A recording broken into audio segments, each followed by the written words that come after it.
Reciban todos y cada uno de ustedes la más cordial bienvenida, y hoy deseo compartir con ustedes la tercera parte ya de esta serie que hemos titulado La parábola de los dos hijos. Y nuevamente quisiera invitarles a que juntos leamos en la Biblia la palabra de Dios en el Evangelio según San Mateo, en el capítulo 21, en el verso 28 al 32, en donde es el Señor Jesús quien está hablando a los líderes religiosos. Y les dice: pero, ¿qué os parece? Un hombre tenía dos hijos, y acercándose al primero le dijo: hijo, ve hoy a trabajar en mi viña. Respondiendo él dijo: no quiero. Pero después, arrepentido, fue. Y acercándose al otro le dijo de la misma manera, y respondiendo él dijo: sí, Señor, voy. Y no fue. ¿Cuál de los dos hizo la voluntad de su padre? Dijeron ellos, las autoridades religiosas: el primero. Jesús les dijo: de cierto os digo que los publicanos y las rameras van delante de vosotros al reino de Dios, porque vino a vosotros Juan en camino de justicia y no le creísteis. Pero los publicanos y las rameras le creyeron. Y vosotros, viendo esto, no os arrepentisteis después para creerle. Quisiera recordar brevemente, para los que no han podido estar con nosotros, en qué momento del ministerio de Jesucristo aquí en la tierra el Señor narró esta parábola. Esta parábola, la cual es conocida como la parábola de los dos hijos, porque este señor, este padre, tenía dos hijos, y de donde hemos tomado el título de la serie, o de esta serie de enseñanzas que hemos titulado La parábola de los dos hijos, fue pronunciada por el Señor Jesús al final de su ministerio, precisamente después de su entrada triunfal a Jerusalén y después de realizar la expulsión de todos los que vendían y compraban en el templo por segunda vez, lo que se conoce por muchos como la purificación del templo. Ahora bien, ¿a quién estaba dirigida esta parábola?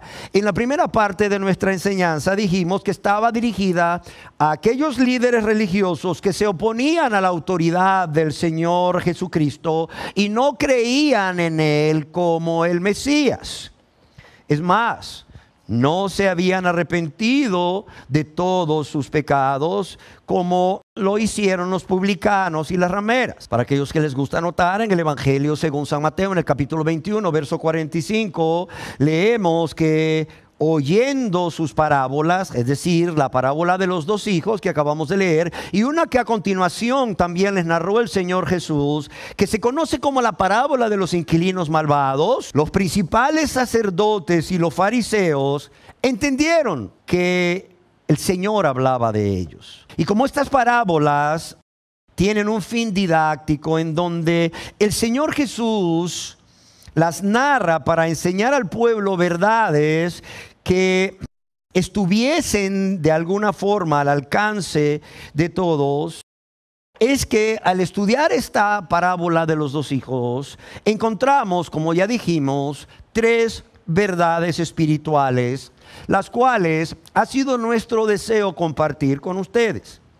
La primera de ellas, y que ya estudiamos ampliamente en la primera y segunda parte de esta serie, es que el padre en esta parábola, como autoridad de sus hijos, desea que sus hijos le obedezcan. Es por ello que el Señor Jesús pregunta a los líderes religiosos cuál de los dos, es decir, cuál de los dos hijos hizo la voluntad del Padre. Viendo que Jesús, quien es Dios, es quien representa al Padre en esta parábola, de igual manera Dios y su Mesías, el Cristo, esperaban obediencia de estos líderes religiosos, al igual que de todo el pueblo de Israel. Pero también ellos esperan Dios Padre, Dios Hijo y Dios Espíritu Santo. Esperan la obediencia de todos los seres humanos que Él ha creado, de todos nosotros. Ahora, la segunda verdad, y que es la que estaremos estudiando, es que cada uno de los hijos en esta parábola representa a un grupo de personas del pueblo de Israel. Y estos son los líderes religiosos que no recibieron el mensaje de Juan el Bautista, ni el mensaje de Jesucristo. Por lo tanto, ni se arrepintieron, ni creyeron en Él como el Mesías para ser salvos. Y el otro grupo incluye a las personas que, por cierto, eran las más menospreciadas entre los judíos, como eran los publicanos y las rameras, que sí recibieron el mensaje de Juan y también el de Jesús, y se arrepintieron y creyeron en Jesucristo para así entrar en el reino de Dios. Pero también yo quiero decirles que estos dos grupos de personas están representando a toda la humanidad.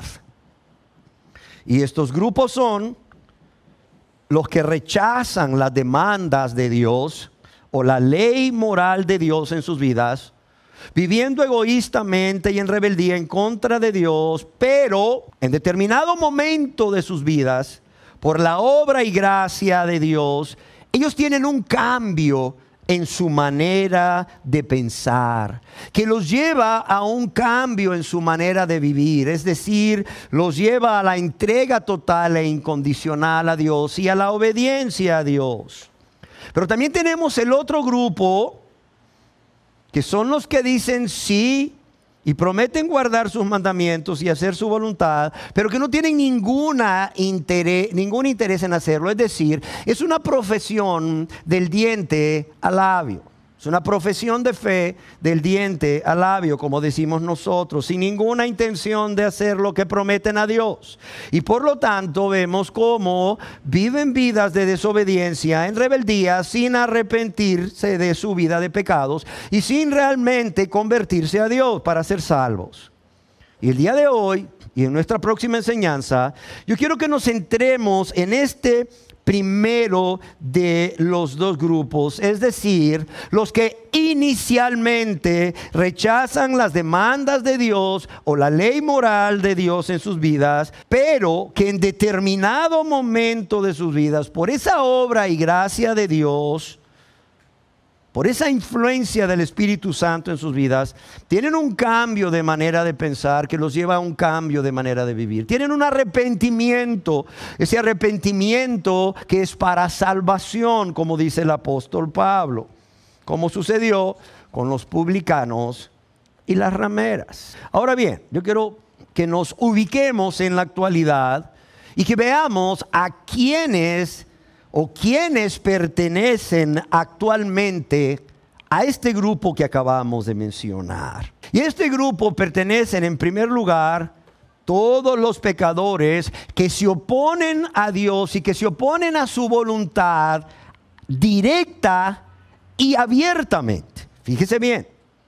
Todos los pecadores o todos aquellos pecadores, pecadoras que se oponen a Dios y su voluntad de manera directa y abierta, de manera consciente y voluntaria, sin ni siquiera poner excusas o justificación por ellos. Son los que dicen: yo sé que estoy mal y la verdad, yo amo el mundo y las cosas del mundo. La verdad, yo amo el deleitarme, ¿verdad?, en eso que el pecado me ofrece, en el placer que el pecado me ofrece. Y no se ocultan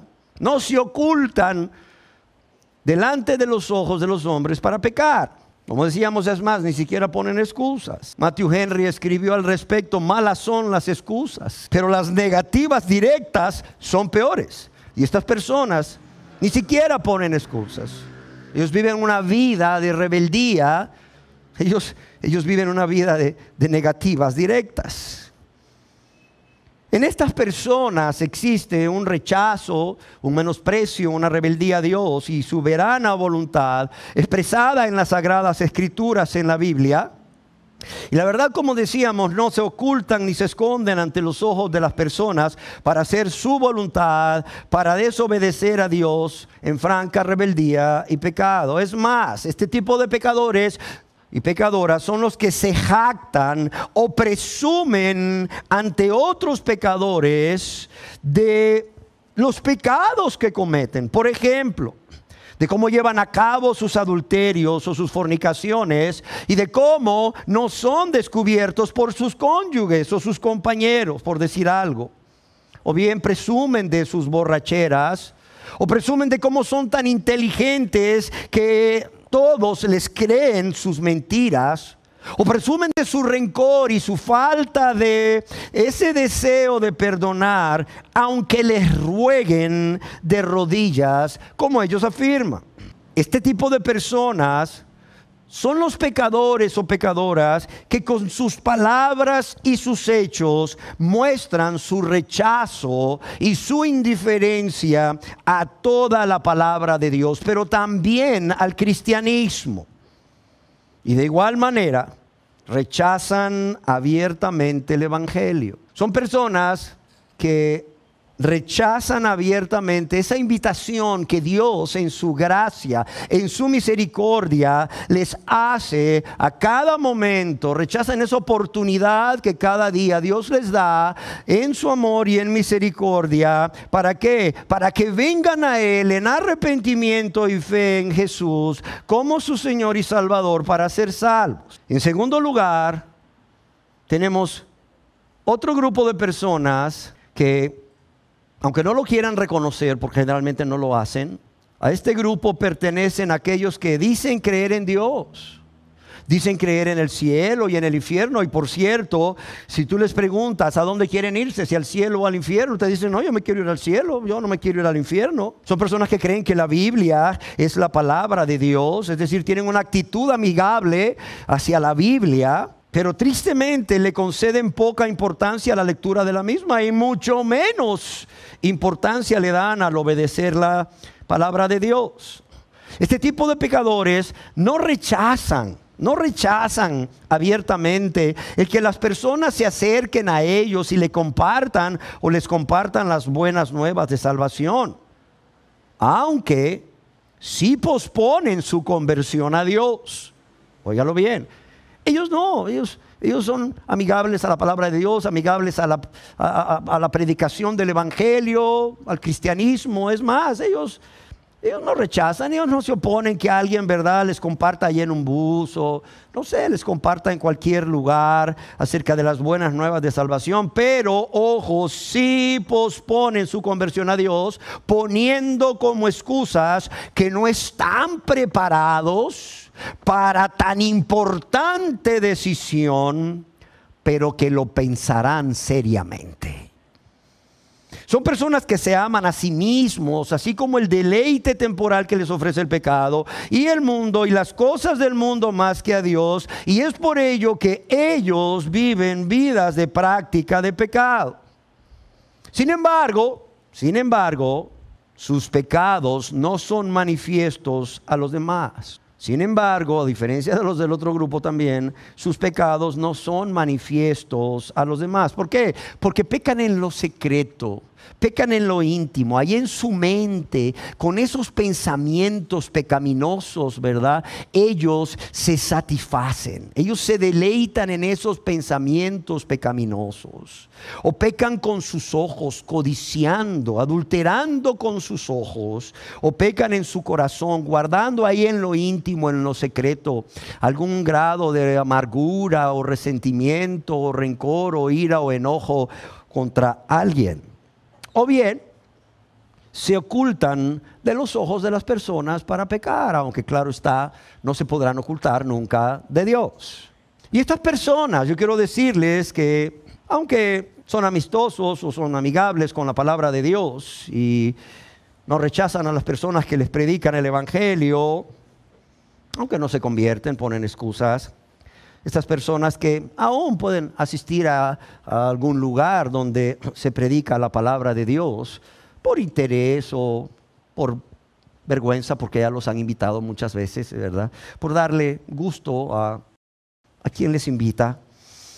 Estas personas, al igual que los del primer grupo, también están manifestando un rechazo, un menosprecio y rebeldía a Dios y su soberana voluntad expresada en las Sagradas Escrituras.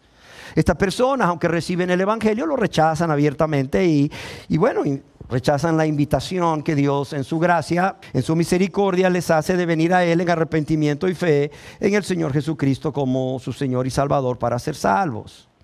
¿Por qué razón? Porque ya sea que las personas sean de los pecadores que pecan abiertamente y son hostiles a la palabra de Dios, al evangelio, al cristianismo, a los cristianos, y pecan abiertamente, o ya sea de los que son ahí amigables a todo esto que he mencionado y se guardan en pecar.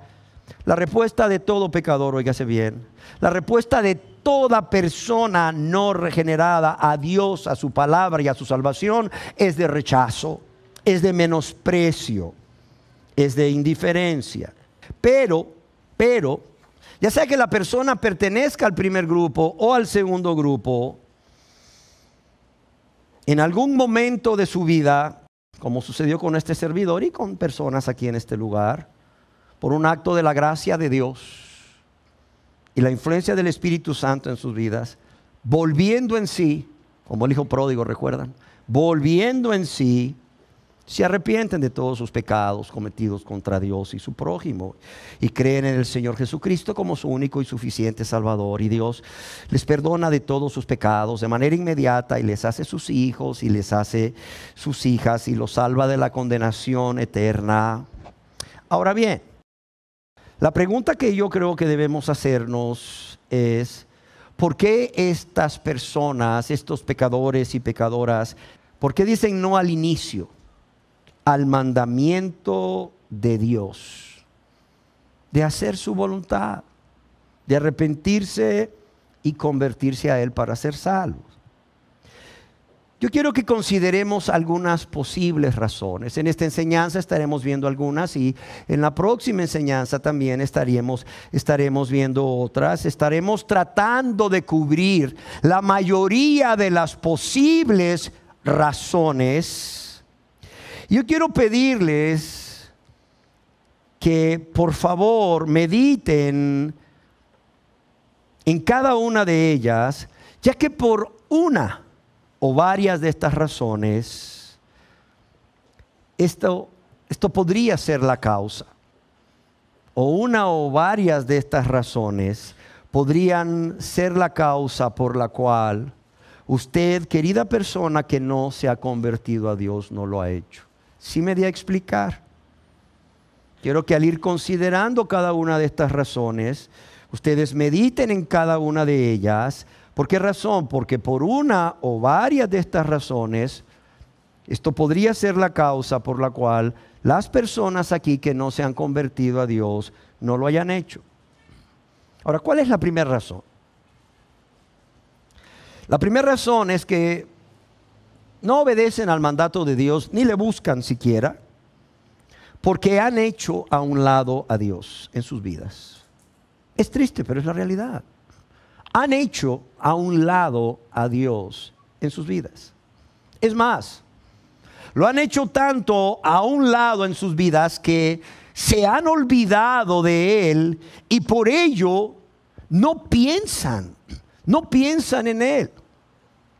Hace poco hablaba con una persona que me decía: ¿por qué cuando viene la tentación, caigo en la tentación, en lugar de pensar en ese momento en Dios y cuál es su voluntad y cuáles serían las consecuencias de mi pecado para con Dios, para con mi prójimo y aún para con mi vida? ¿Por qué no pienso en ese momento en Dios y bueno, clamo a Dios para que me ayude, sino hasta después que he pecado, que me viene el remordimiento? Le digo, ¿por qué razón? O sea, porque tu relación con Dios no existe para comenzar. No hay una relación con Dios. No hay una relación con Dios. Y porque no hay una relación con Dios y le has hecho a un lado en tu vida, no hay Dios en ninguno de tus pensamientos.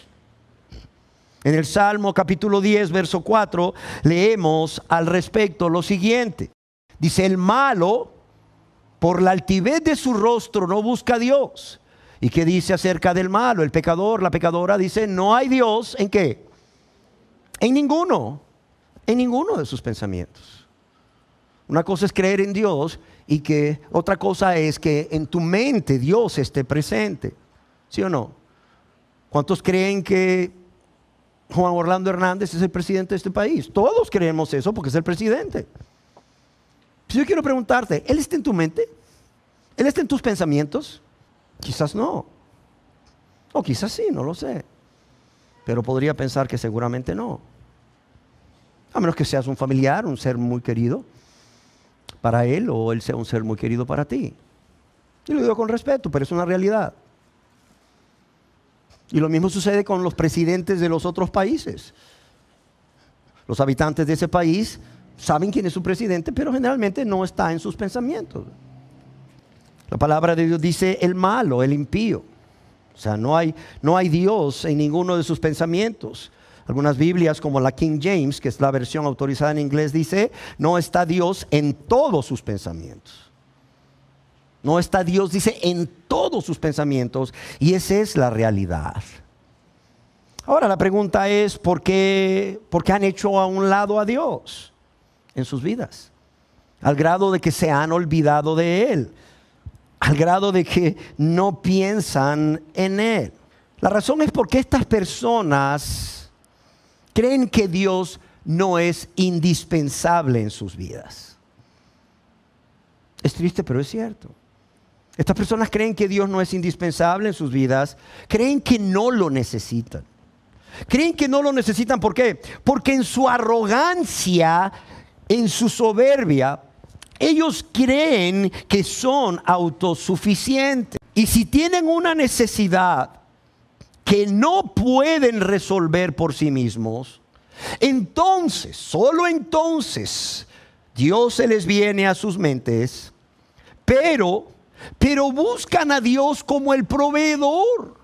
Buscan a Dios como Jehová Jireh, pero no le buscan como Jehová Adonai, que quiere decir mi Señor o mi amo. Y por esta razón es que no existe en estas personas un ferviente deseo de tener un encuentro personal con Dios. No existe en ellos un ferviente deseo de convertirse a Dios. No existe en ellos un ferviente deseo por tener esa comunión íntima con Dios o una relación personal con Él de padre a hijo o a hija. Así de sencillo. Es más, esto no es importante para ellos, pero sí son importantes las cosas materiales, las cosas terrenales, las cosas que son temporales, así como el poder y el éxito. Para ellos son importantes los bienes materiales, son importantes el poder, son importantes el éxito, son importantes la fama o la vanagloria de la vida. Es más, estas cosas tienen tanta importancia para sus vidas que se han convertido en los dioses con D minúscula de este mundo. Y es por ello que todo esto es de mayor valor para ellos que Dios. Y es lo que tanto anhelan y es lo que aman con todo su corazón, con toda su alma y con toda su mente y con todas sus fuerzas. Mas no es Dios. Entonces, la primera razón es obvia. La verdad, ellos no quieren saber nada de Dios. No le buscan para tener una relación personal con Él, para convertirse. ¿Por qué? Porque lo han hecho a un lado en su vida. Se han olvidado de Él. No hay Dios en todos sus pensamientos. Porque creen que Dios no es indispensable en sus vidas. Creen que no lo necesitan. La segunda razón es porque creen que siempre estarán a salvo. Que los juicios de Dios nunca les van a alcanzar. Porque como Dios es amor, como Dios es todo amor, nunca se va a detener a examinar o a juzgar sus malos pensamientos, sus malos deseos, sus malos sentimientos o intenciones ni hechos. Y mucho menos que Dios un día les vaya a pedir cuentas. De alguna manera, sin ellos saberlo, practican lo que se conoce como el universalismo. Es decir, que todos los seres humanos, por ser creación de Dios, van a ser salvos. En el Salmo capítulo 10, verso 5, leemos al respecto. Dice, sus caminos son torcidos en todo tiempo. Mira lo que dice aquí, tus juicios los tienen que muy lejos de su vista. Tus juicios los tienen muy lejos de su vista. Y aquí mismo, en el Salmo capítulo 10, verso 13, ¿por qué desprecia el malo a Dios?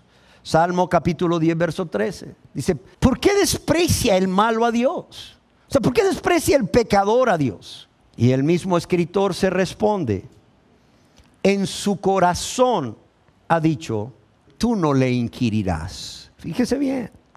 En su corazón ha dicho.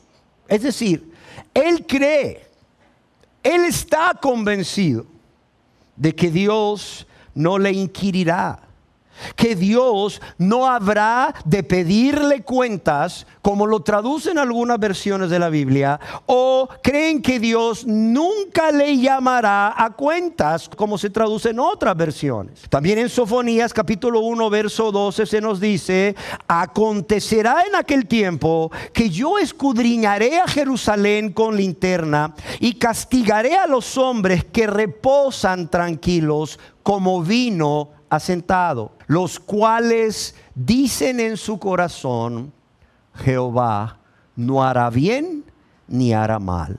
O como se traduce en otras versiones, el Señor no les hará nada.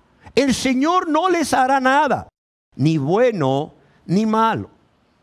Ahora, ¿quiénes son estas personas o a quién se refiere aquí el profeta Sofonías cuando, inspirado de parte de Dios, dice, y castigaré a los hombres que reposan tranquilos? O sea, ¿quiénes son aquí los que reposan tranquilos? Son todas aquellas personas que sabían, que conocían de la existencia de Dios, pero pecaban contra Dios. Es más, muchos pecaban abiertamente contra Dios y no sentía ya ni siquiera remordimientos por sus maldades, pero vivían tranquilamente sin una conciencia que les acusase. Además, ellos creían que Dios no iba a intervenir, que Dios no iba a actuar y no se iba a manifestar en las vidas de las personas, ni para bien ni para mal. Y esto es lo que sucede hoy, amados y amadas. Las personas creen que los juicios de Dios nunca les alcanzarán. Las personas creen que Dios no les va a pedir cuentas de todo el mal que hacen. Sin embargo, todos sabemos que está establecido que el hombre muera y después ¿qué? Después el juicio. Así dice Dios en su palabra a través del escritor de Hebreos, que ya Dios estableció que todo ser humano tiene que morir y que después de esa muerte viene un juicio. Va a ser juzgado por Dios.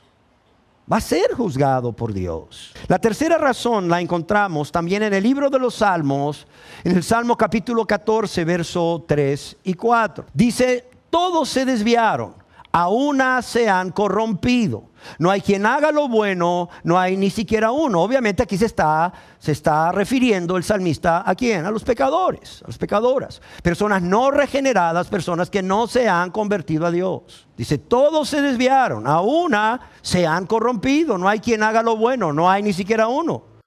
Ahora, ¿por qué razón? Dice, ¿no tienen discernimiento todos los que hacen iniquidad? Fíjese bien lo que dice aquí. No tienen discernimiento. Y aquí la palabra discernimiento es, no tienen entendimiento. ¿Que no entienden todos los que hacen iniquidad?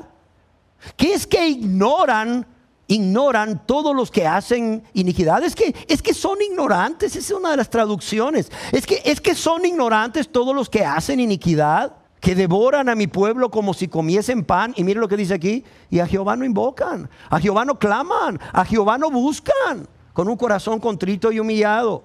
Otra versión de la Biblia traduce el verso 4, ¿acaso no entienden? ¿Acaso no entienden? ¿Acaso no tienen conocimiento? Dicen otras versiones, todos los que hacen lo malo. La tercera razón es que las personas no tienen conocimiento.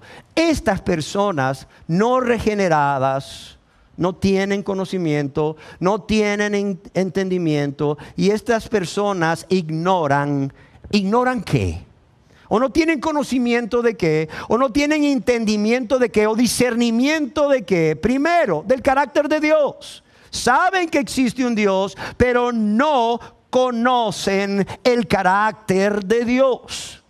Quizás conozcan acerca de su amor, porque les conviene para sus propósitos egoístas, para tener una conciencia tranquila, para dormir tranquilos mientras viven vidas de prácticas de pecado, pero desconocen acerca de los otros atributos de Dios, como son, por ejemplo, su santidad, su justicia. Dios es un juez justo. Desconocen que Dios es amor, pero también es santo, santo, santo. Desconocen que Dios es amor, pero también es un juez justo y por tanto no tendrá por inocente al culpable. Es más, muchos de ellos desconocen o ignoran acerca de la ira de Dios. Y si saben acerca de la ira de Dios, han preferido ignorar esta ira, como si nunca fuese a ser derramada esta ira sobre ellos. Y como ya vimos, desconocen acerca del juicio de Dios y del castigo de Dios. Y si lo saben, prefieren ignorar estas verdades, sí. Prefieren ignorar estas verdades. Además, estas personas desconocen o no entienden o ignoran cuál es su verdadera condición espiritual. Y esta es una tragedia. Tú les preguntas, oiga, ¿y usted es hijo de Dios? Sí, yo soy hijo de Dios. ¿Y por qué es hijo de Dios? Porque todos somos hijos de Dios. Todos somos hijos de Dios. Oiga, y si usted se muere, se va al cielo. Sí, yo me voy para el cielo. Viviendo una vida completa de práctica de pecado. Oiga, ¿y por qué se va al cielo? Porque Dios es bien bueno, porque Diosito es bien amoroso, Diosito es bien lindo. Así responden. Otros que son más refinados, que pertenecen al grupo del cual estaremos hablando más adelante, aunque vivan prácticas de pecado, aunque vivan como diablos, te dicen, ay hermano, es que yo soy salvo por gracia, por la fe en Cristo Jesús. Tienen una teología perfecta de la soteriología. Sí, definitivamente, pero igual viven como diablos, de nada les sirve. Estas personas, al igual que las del grupo que vamos a estar hablando más adelante, ignoran cuál es verdaderamente el estado espiritual en que están o cómo Dios los ve. Ellos creen que están bien, porque todos los seres humanos, como dijimos, son hijos de Dios, cuando en realidad están muertos en sus delitos y pecados. Están muertos espiritualmente en sus delitos y pecados, y lo que es peor, son enemigos de Dios. Amados y amadas, si tan solo estas personas entendiesen que van caminando rápidamente por el camino ancho que lleva a la perdición, a la condenación eterna en un lago que arde con fuego y azufre, y que sus vidas están sostenidas de caer en el infierno por el hilo de la misericordia de Dios, el cual puede cortar en cualquier momento. Si tan solo estas personas realmente entendiesen que a su tiempo, en el tiempo de Dios, en el tiempo que Dios ha establecido en su soberanía, su pie va a resbalar para condenación, como escribiese Moisés con respecto a los israelitas, que no solamente estaban pecando abiertamente contra Dios, sino que estaban rechazando la misericordia de Dios, que los estaba trayendo a volverse a Él, en Deuteronomio 32:25,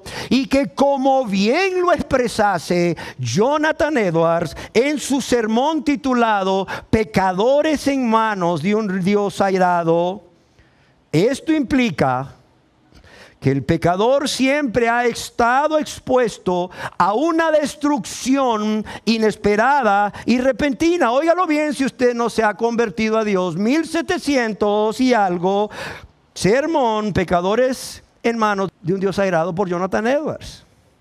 ¿Qué significa? Que a su tiempo su pie resbalará. A su tiempo, en el tiempo de Dios, el pie del pecador no regenerado resbalará. Que siempre han estado expuestos a una destrucción inesperada y repentina, cosa que desconocen.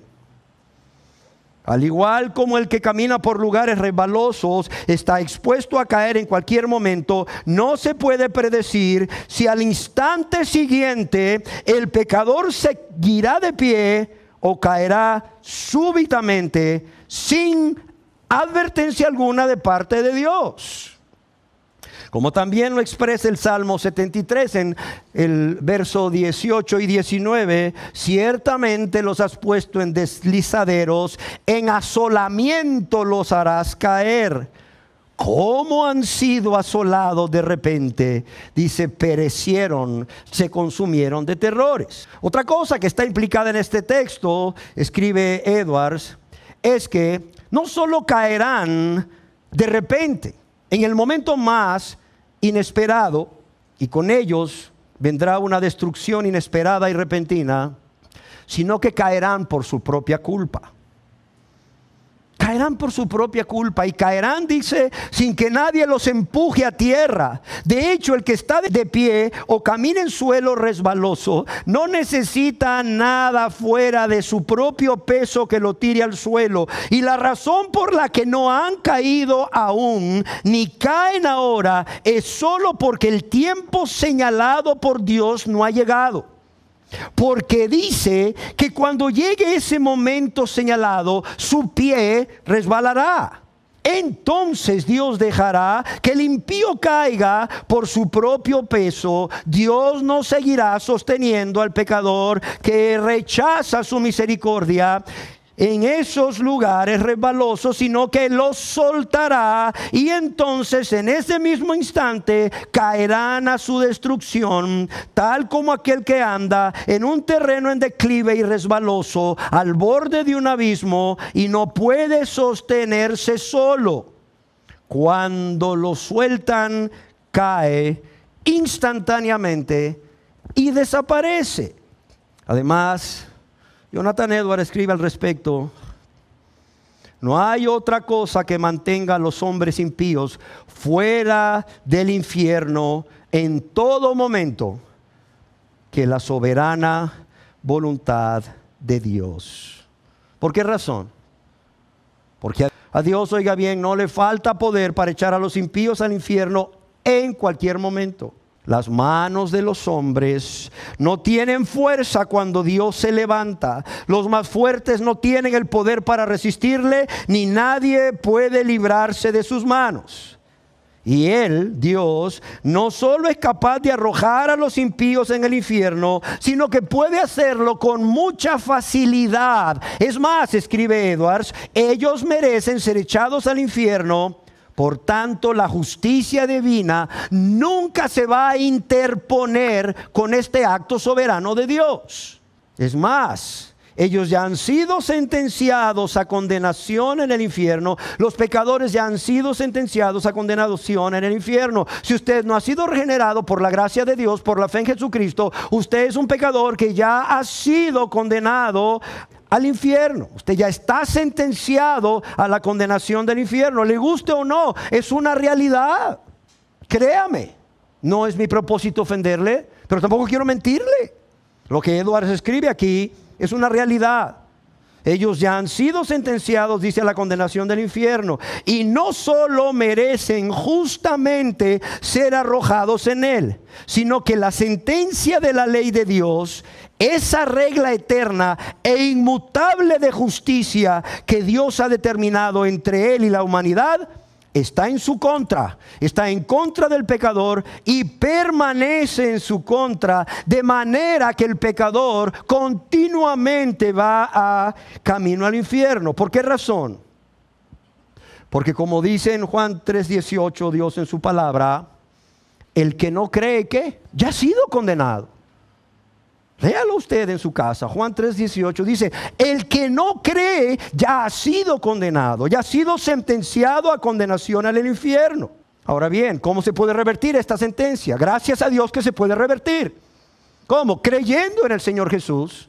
¿Para qué? Para ser salvo. Y es lo que hemos venido haciendo durante todo este tiempo, invitándoles a ustedes a creer en el Señor Jesucristo. ¿Para qué? Para ser salvos. ¿Por qué? Porque ustedes ya han sido sentenciados a condenación en el infierno, si aún no se han convertido a Dios. ¿Por qué? Porque el que no cree ya ha sido condenado. Así que, escribe Edwards, todos los inconversos, óigalo bien, todos los inconversos pertenecen propiamente al infierno. Ese es su lugar, de ahí son. Óigalo.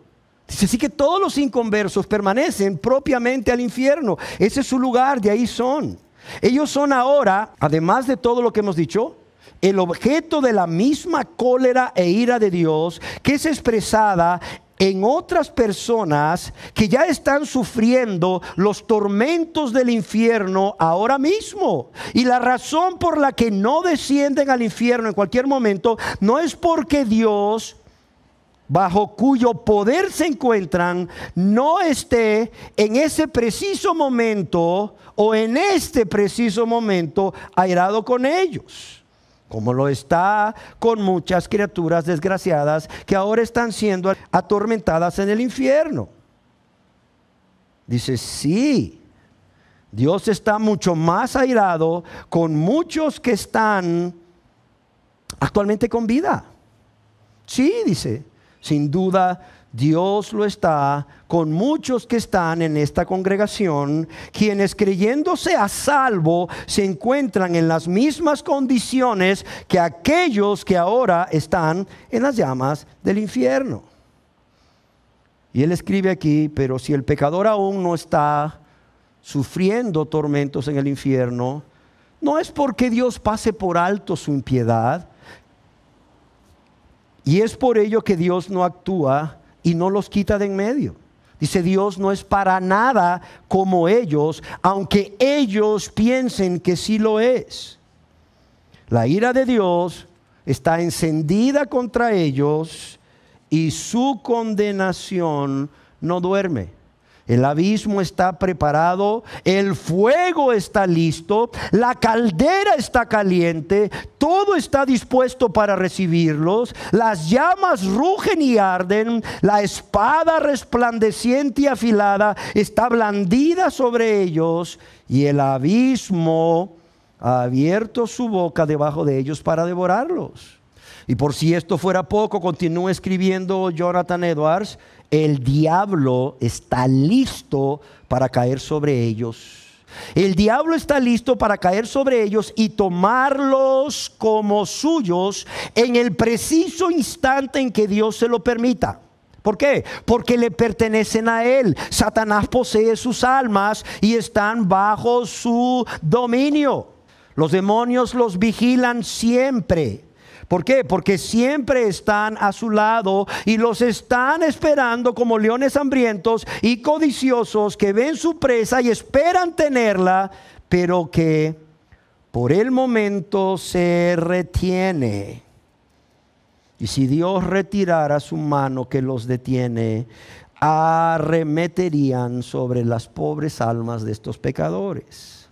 Y yo pienso algo. Si estos pecadores estuviesen conscientes de esto,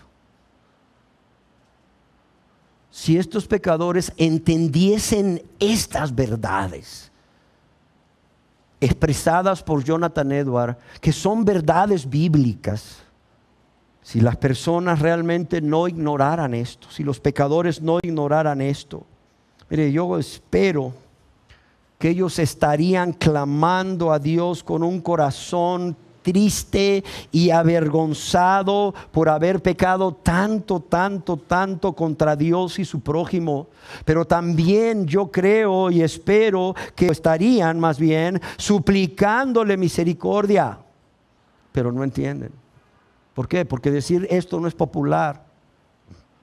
Y porque los predicadores se han dado a la tarea de decirle a las personas lo que las personas quieren oír, pero no estas verdades bíblicas que no son populares, pero son ciertas. Estas verdades bíblicas que hacen que las personas dejen de escucharlas y se vayan a otro lado y digan, es que aquí sí hay amor, es que aquí sí me aman, es que aquí sí me comprenden, es que aquí sí me entienden. Pero los están empujando al infierno.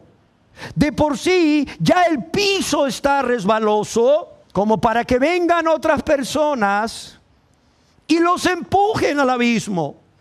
Amados y amadas, quizás tú no sabías todo esto, o no lo sabías de una manera tan descrita como se ha descrito hoy por Jonathan Edwards, pero ahora ya lo sabes.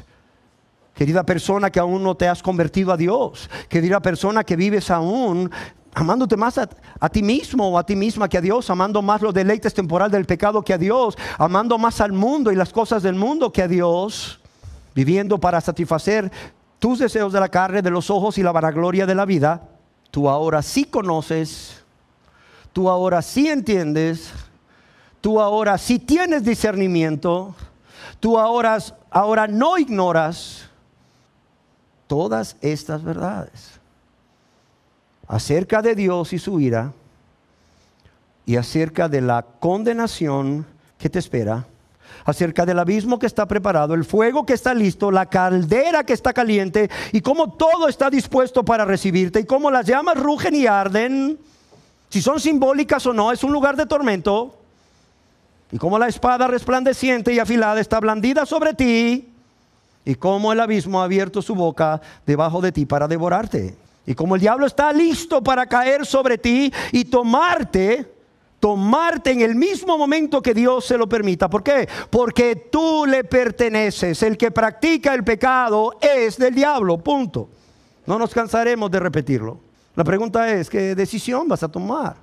O sea, ¿realmente vas a arrepentirte? ¿O vas a seguir posponiendo ese arrepentimiento que Dios te manda? Porque Dios manda a todos los hombres, y es género humano, hombres y mujeres, a todos los hombres en todo lugar, a que se arrepientan. ¿Lo vas a seguir posponiendo? ¿Lo vas a seguir posponiendo hasta que un día tu pie resbale? Tu pie resbale y entonces te des cuenta que todo lo que Dios dice en su palabra y todo lo que escribió Jonathan Edwards en este sermón era realidad. Y puedas ver el abismo que está ahí, el fuego que está listo. Puedas ver cómo todo está dispuesto para recibirte en ese lugar que está ardiendo con fuego y azufre. Y cómo los diablos van a caer sobre ti y te van a tomar. Porque Dios ya lo permitió. Porque siempre fuiste de Él y porque Él poseía tu alma, porque así tú lo quisiste al no creer en Jesucristo como tu único y suficiente Salvador. Mi labor es decírtelo. Mi labor es alertarte, mi labor es advertirte, mi labor es orar por ti, lo cual hago. Pero tu labor es captar el mensaje, meditarlo, discernir, entender, ahora que no ignoras, cuál es el verdadero carácter de Dios. Sí, es amor, es cierto, pero es fuego consumidor. Es amor, pero es santo, santo, santo. Es amor, pero es justo. Por tanto, no tendrá por inocente al culpable. Y Dios está airado contra el impío todos los días de su vida. Así de sencillo. Y hay una condenación. Sí, hay una condenación. Y Dios un día te va a juzgar. Y Dios un día te va a condenar. No solo por tus pecados, sino por haber menospreciado tan grande amor de Dios, tan grande amor del Salvador, por haber menospreciado su sacrificio en la cruz por ti, para que fueras salvo. Ruego a Dios que eso no suceda. Ruego a Dios que después de estas palabras tú puedas entender el verdadero carácter de Dios, tu verdadera y real condición y lo que te espera si tú sigues viviendo de la misma manera, haciendo a Dios a un lado, sin buscar esa relación personal con Él, sin que haya Dios en todos tus pensamientos. ¿Por qué? Porque crees que no lo necesitas. Porque crees sencillamente que no lo necesitas, así. Que tú puedes solo, excepto en aquellas cosas que tú no puedes proveerte por ti mismo o por ti misma. Y lo buscas como tu Jehová Jireh, como tu proveedor, y no como tu Jehová Adonai, como tu Señor y tu amo. Amén. Una cuarta razón es porque son egoístas. ¿Y qué quiero decir cuando digo es que son egoístas? Estos dos grupos de personas que ya vimos, pecadores no regenerados, que inicialmente dicen no a los mandamientos de Dios, lo hacen porque son egoístas, viven para sí mismos, están llenos de amor propio. Y debido a esto, se aman tanto, pero tanto a sí mismos, que se aman más a ellos mismos que a Dios. Pero también cómo aman en su egoísmo el satisfacer esos deseos de los ojos, esos deseos de la carne que son contrarios a la voluntad de Dios, y cómo aman más el deleite temporal que les brinda el pecado que a Dios. Yo quiero decirles que el hijo pródigo es un buen ejemplo que encontramos en la Biblia de un pecador egoísta. ¿Por qué razón?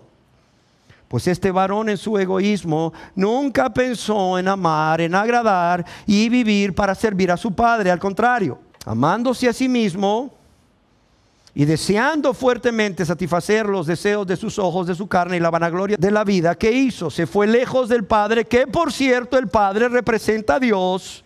Se fue lejos del Padre ¿a qué? A gastar todos los bienes que su Padre le había dado, viviendo una vida disoluta, una vida libertina, una vida en pecado.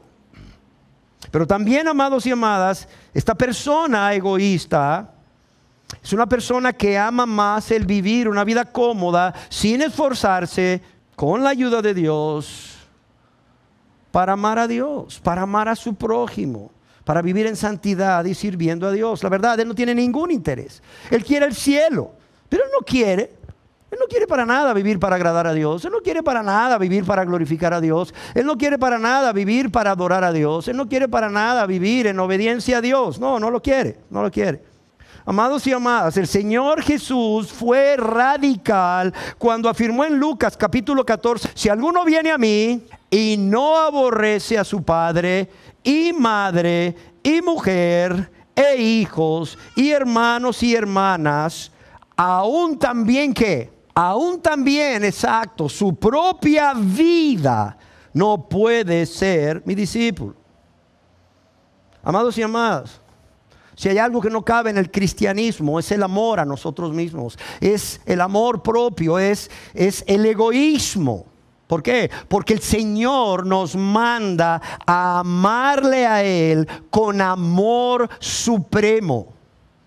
Es decir, más que a nosotros mismos o cualquier otra persona o cualquier otra cosa, sea esto bienes materiales, pecado, lo que sea. Todo nuevo creyente, óigalo bien, todo nuevo creyente renuncia a las demandas de su antiguo ego. ¿Por qué? Porque ha sido crucificado con Cristo. En Gálatas capítulo 2 verso 20 el apóstol Pablo dice al respecto de sí mismo: y ya no vivo yo, es decir, ya no vivo para satisfacer mi yo. ¿Por qué? Porque la persona en el momento que se convierte, esa persona renuncia a su ego, a su egoísmo, renuncia para vivir para sí mismo o sí misma y para amarse a sí mismo o a sí misma más que a Dios, o para amar a algo o a alguien más que a Dios. Óigalo bien, alguien escribió: el verdadero cristiano está muerto para su antiguo egoísmo. Y por esta razón, como los pecadores son egoístas, los no regenerados son egoístas, las personas no regeneradas son egoístas, no tienen ningún interés.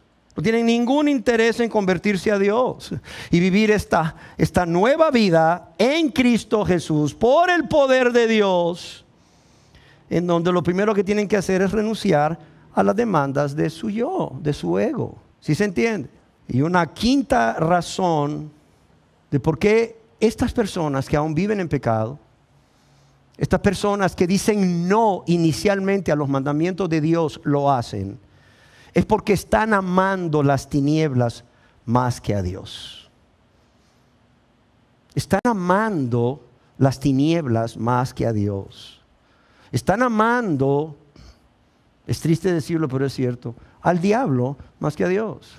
Están amando más esa vida de práctica de pecado que tanto ofende a Dios y a su prójimo, que la vida que Dios demanda que vivan, esa vida recta, esa vida agradable a Dios, esa vida en santidad. En el Evangelio según San Juan, capítulo 3, verso 19, dice: y esta es la condenación. ¿Cuál es la condenación? Dice que la luz vino al mundo. ¿Pero qué pasó? Dice: y los hombres amaron ¿qué? Amaron más las tinieblas que la luz. ¿Por qué? Porque sus obras eran malas. Y lo leo de nuevo: y esta es la condenación, que la luz vino al mundo, y los hombres amaron más las tinieblas que la luz, porque sus obras eran malas. Adam Clarke escribe al respecto: la luz vino al mundo, es decir, Jesús. el sol de justicia, la fuente de luz y vida, esparciendo sus benéficas influencias por doquier y favoreciendo a todos los hombres con una clara y completa revelación de su voluntad. Pero los hombres amaron más las tinieblas, prefirieron el pecado a la santidad, prefirieron a Belial que a Cristo, prefirieron el infierno que al cielo. ¿Por qué? Porque sus obras eran malas.